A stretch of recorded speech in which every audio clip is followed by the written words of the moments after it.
नमस्कार.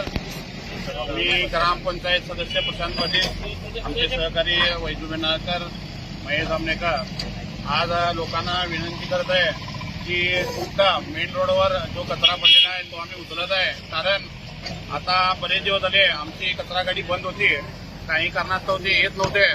परंतु आम्ही नवीन कचरा गाडीची सुरुवात केलेली आहे आणि आता त्यांनी आपल्या रुटीनप्रमाणे काम करत आहेत.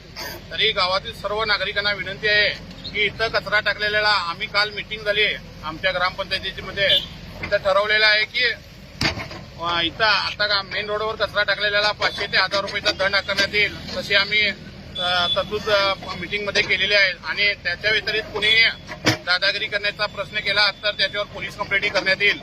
अशी आम्ही काल आमची मीटिंग झाली, मंथली मीटिंगमध्ये आम्ही ठराव पास केलेला आहे.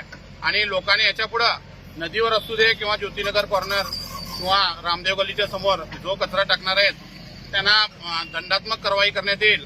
आणि तसंच आमची एक नम्र विनंती आहे की पुढील गावातील लोकांनी किंवा कडोली असू दे किंवा आमच्या गावच्या पुढील लोकांना जर त्यांच्यावर दंडपिंड आकारण्यात येणार नाही, डायरेक्ट त्यांच्यावर कंप्लेंट करण्यात येईल अशी आम्ही विनंती करतो.